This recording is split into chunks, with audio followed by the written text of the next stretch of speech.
Il est en exil depuis plus de 8 mois déjà. Lui, c'est le commandant Olivier Ama Poko. Il a été emprisonné en mai 2013 pour incitation de l'armée à la révolte.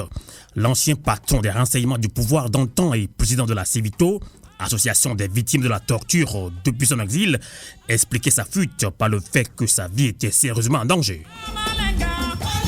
Amis auditeurs panafricains de Canal K, oui, lors des meetings du collectif Sauvons le Togo, les propos de cet ancien officier des forces armées togolaises, natif du Nord, longtemps considéré comme fief du pouvoir actuel, dérangeaient le régime de Faure Gnassingbé. Pourquoi cet acharnement contre cet ancien commandant natif du Nord, auditeur de Canal K? Eh bien, pour rappel, Olivier Ama Poko a été emprisonné en 2009 dans l'affaire de tentative à la sûreté de l'État avant d'être disculpé à l'issue du procès de 2011. Après 8 mois d'exil, il rompt le silence et décide de parler au peuple souverain togolais à l'approche de l'élection présidentielle de 2015, considérée comme un scrutin de tous les dangers ou encore une élection de l'alternance en 2015. Nous l'accueillons dans un instant en direct depuis son pays d'accueil.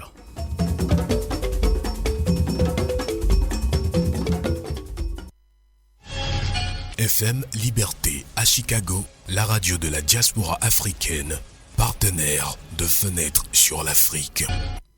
Commandant Olivier Ama Poko, bonsoir. Bonsoir Amos. Merci de répondre à nos questions depuis votre exil. Il y a 8 mois que vous avez fui le Togo car votre vie était en danger. Après cet appel lancé aux forces armées togolaises à prendre leurs responsabilités pour sauver le Togo, et justement face à une dictature de près de 50 ans, le commandant a-t-il capitulé devant ce combat démocratique? Bon, Amos, avant de revenir à votre question, je voudrais d'abord te remercier pour le travail inestimable que tu abats toutes les semaines pour éclairer les Togolais. C'est aussi un plaisir pour moi de te retrouver en bonne santé, de retrouver la radio Canal K que je porte dans mon cœur. Toi-même, tu le sais. Et dans le même ordre d'idée, je suis très content de retrouver vos charmants auditeurs composés en partie de la diaspora togolaise. Oui, parce qu'elle est présente dans cette lutte qui dure contre le régime d'Gnassingbé, contre ce régime despotique. Je voudrais aussi remercier les Togolais de la Suisse qui ont manifesté au cours du mois de janvier pour demander les réformes. Félicitations à eux.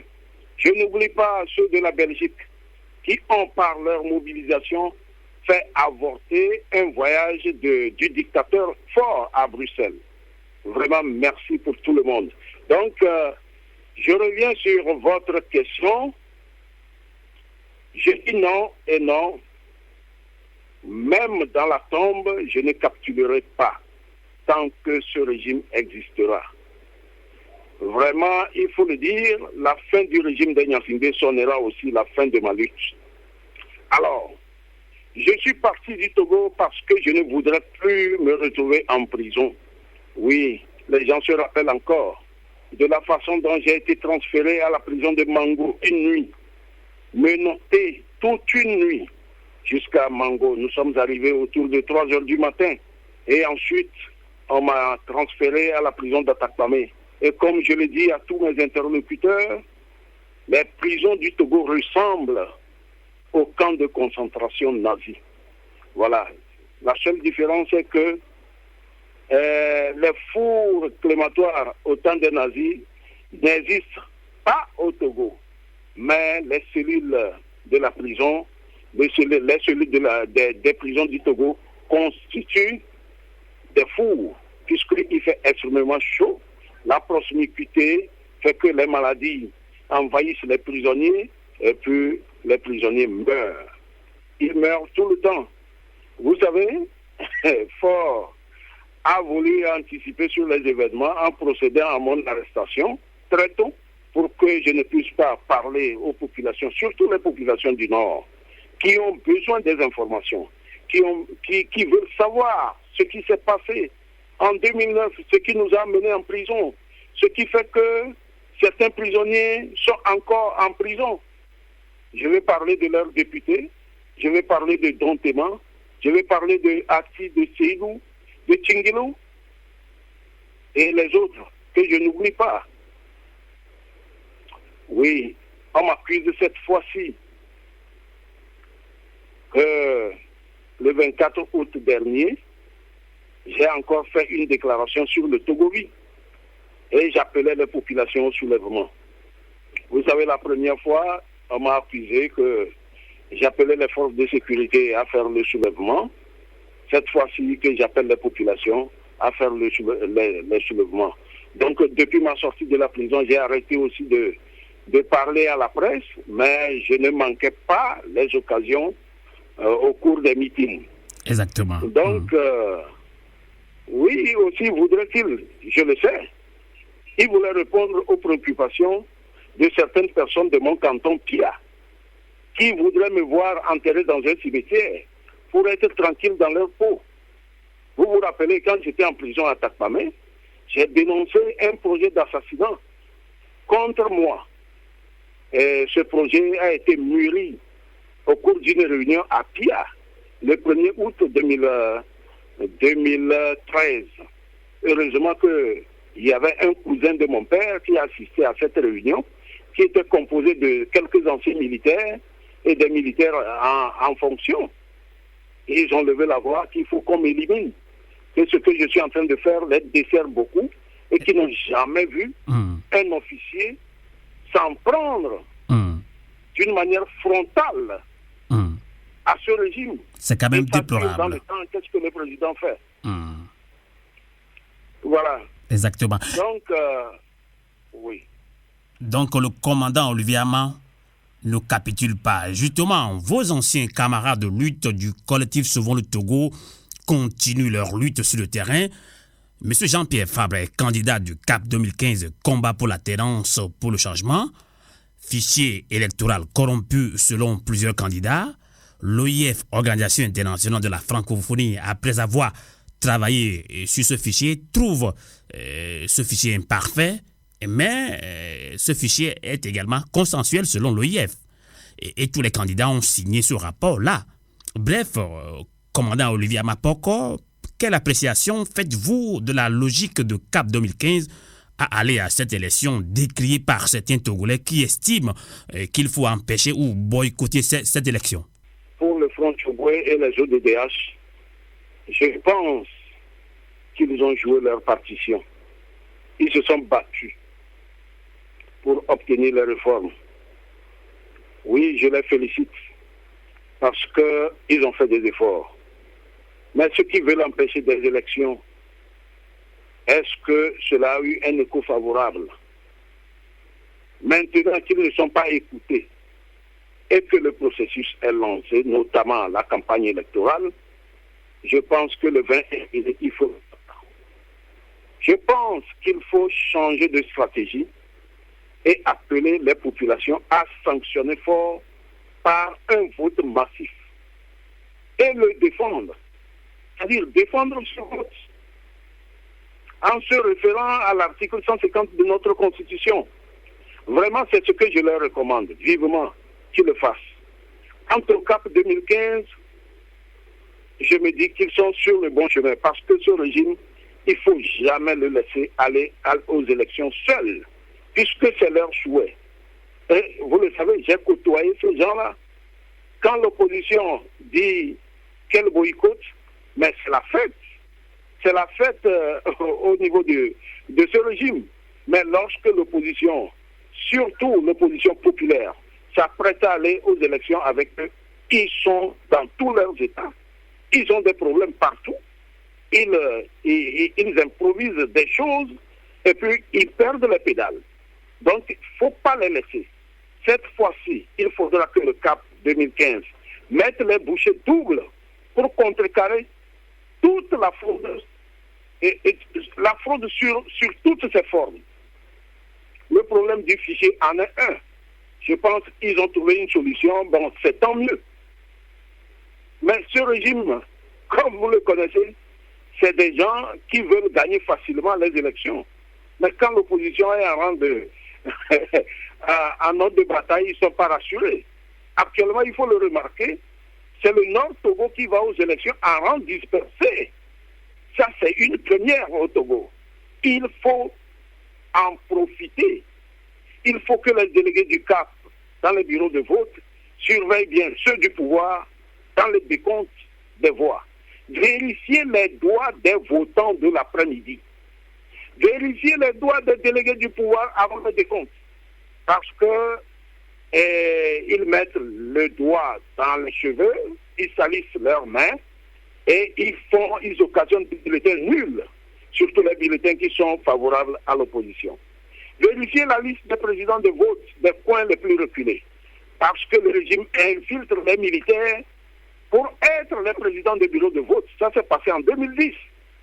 Il faut que les membres de l'opposition de la CENI ouvrent les yeux de ce côté. Avoir un œil sur la gendarmerie, surtout la salle de conférence de la gendarmerie. Quelques jours avant le jour J, il y a des choses qui se passent là-bas. La réserve de la gendarmerie aujourd'hui, dans le quartier Bojona, il faut avoir un œil là-bas. Et puis, je recommande à habiter ça, de dire au cabinet de Kara que Fort était pratiquement celui-là qu'ils ont amené à la chasse pour leur apporter du gibier. Maintenant, Fort a laissé le gibier et se retourne contre eux. Et tout comme un chien enragé. Quand un chien est enragé, qu'est-ce qu'on fait? On l'abat. Je veux et je souhaiterais que les Kabyens abattent ce chien par leur vote.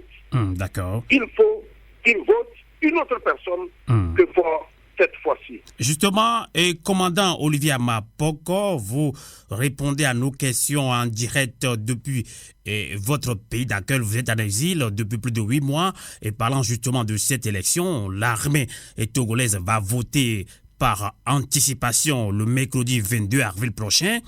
Eh bien, en tant qu'un ancien officier des forces armées togolaises, quel message avez-vous à l'endroit de vos frères d'armes? Oui, j'ai vraiment un message. L'occasion fait le larron. Je me suis battu chez les hommes politiques pour qu'ils obtiennent l'abrogation du vote anticipé des militaires. Mais ces hommes politiques se sont battus. Le CAP, les membres du CAP, le Parti des Togolais et les autres. Mais le régime ne veut pas céder à cause de la tricherie. Parce que vous savez, quand les militaires votent, 72 heures après, ceux en qui ils ont confiance, ils refont le vote dans les coins reculés, dans les zones qui avoisinent Lomé, Témédia, Sokodé et Kara d'Aparon. Néanmoins, je leur lance un appel de s'abstenir de voter 2 fois ou 3 fois. S'ils refusent de le faire, comme j'ai l'habitude de le dire, la dictature les utilise d'abord pour voler, alors qu'un militaire ne vole pas. Ensuite, on les utilise pour des contestations, alors qu'ils devraient se mettre normalement du côté de la population. Donc, le régime s'appuie sur eux pour se maintenir. Et comme il n'y a pas d'alternance au Togo, notre pays ne progresse pas. Nos pays diront qu'il y a des routes qui poussent, ça et là. Oui. Des routes de quelle qualité? Oui, les routes avec des prêts en Chine, dans les banques chinoises, avec un taux d'intérêt très élevé. La Banque mondiale ne nous regarde pas, le FMI ne nous regarde pas. Alors que comparativement aux banques chinoises, les banques chinoises sont vraiment, je dis, gourmandes. Voilà. Donc, comme vous le voyez, c'est pourquoi ils ont des salaires de misère. Les indemnités de stage sont très maigres par rapport à celles des militaires béninois, par exemple. Je vous donne un exemple palpable. Un caporal béninois en Europe, en stage en Europe. Un caporal, c'est l'équivalent d'un chef d'équipe qui commande 4 personnes au combat.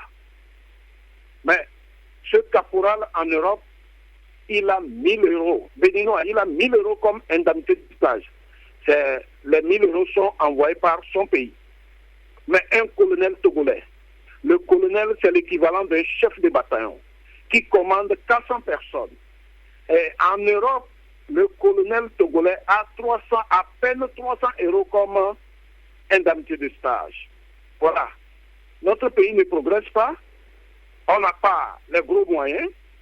et ils sont dans la misère et ils continuent de maintenir ce régime en place. Donc je leur recommande la neutralité absolue durant ce processus. Tous les actes non républicains qu'ils vont poser, je pense qu'ils le feront contre eux-mêmes. D'accord. Ils resteront toujours derniers dans la sous-région. Même les militaires des Burkinabés, des pays enclavés, sont mieux payés que les militaires togolais. Voilà.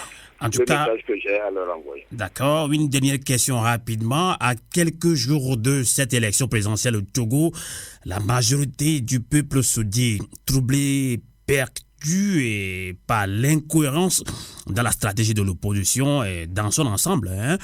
Et finalement, certains observateurs pensent que seul le peuple doit prendre ses responsabilités. Et effectivement, la diaspora fait partie de ce peuple-là. Est-ce que vous avez un mot à l'endroit du peuple, y compris la diaspora? Oui, vraiment, j'ai beaucoup de choses à dire, mais comme le temps imparti est peu, je vais dire rapidement quelque chose à tous les Togolais de l'intérieur et à la diaspora. Ne baissons pas les bras. Soyons persévérants. Continuons la mobilisation à tous les niveaux. Aujourd'hui, c'est le problème de Clément Akanaï au niveau de la CENI. Je pense que tous les candidats, les militants de tous les candidats doivent improviser un sitting devant la CENI pour demander que ce monsieur quitte le Togo immédiatement.